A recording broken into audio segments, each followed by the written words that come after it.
साँच्चै नै परमेश्वरले चाहिँ हामीलाई असीमित उहाँले चाहिँ हामीलाई अवधि प्रेम गर्नुहुन्छ है। जसरी हामीले संसारमा भइकन आफ्नो छोराछोरीलाई हामी असीमित प्रेम गर्छौँ, उसलाई हामी कहिले इन्कार गर्दैनौँ, त्यसरी नै हाम्रो स्वर्गीय बुवाले पनि हामीलाई के त कहिले पनि हामीलाई इन्कार गर्नु हुँदैन। हालेलुया। उहाँले तपाईँलाई प्रेम गर्नुहुन्छ। वचनद्वारा हेर्नेछौँ भजन सङ्ग्रह 37 को 28 लाई हामी हेर्नेछौँ।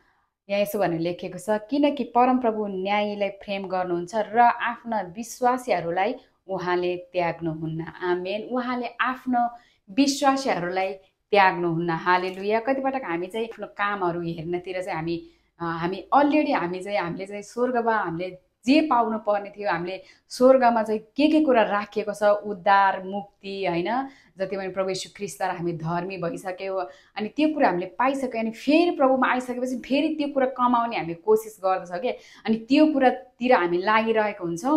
अनि परमेश्वरको प्रेमलाई हामीप्रति प्रभुले कति प्रेम गर्नुहुन्छ भन्ने कुरा हामीले कतिपटक हामी बुझिरहेको हुँदैन। त्यही कुरा त्यही कामतिर यस्तो त्यस्तो होइन, अब ल कसरी अझै मैले स्वर्ग जानको लागि चाहिँ मैले के गर्नु पर्यो भन्ने कुरा हामी चाहिँ त्यो कुरातिर हामी कतिपटक हामी लागिरहेको हुन्छ।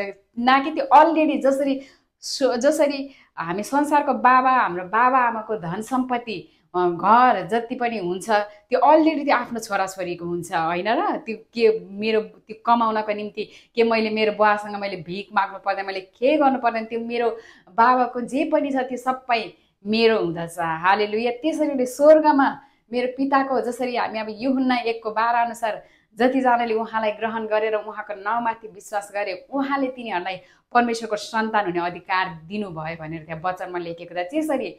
जसरी परमेश्वरले चाहिँ हामीलाई उहाँको सन्तान, हामीलाई चाहिँ सन्तान बनाइसक्नु भयो, उहाँको सन्तान हो हामी, उहाँले हामीलाई चुन्नुभयो, उहाँले हामीलाई प्रेम गर्नुभयो, जे पनि छ उहाँको त्यो सबै चाहिँ हाम्रो हो। हालेलुया। तर कतिपटक परमेश्वरको हृदय हामी बुझ्न सक्दैनौँ।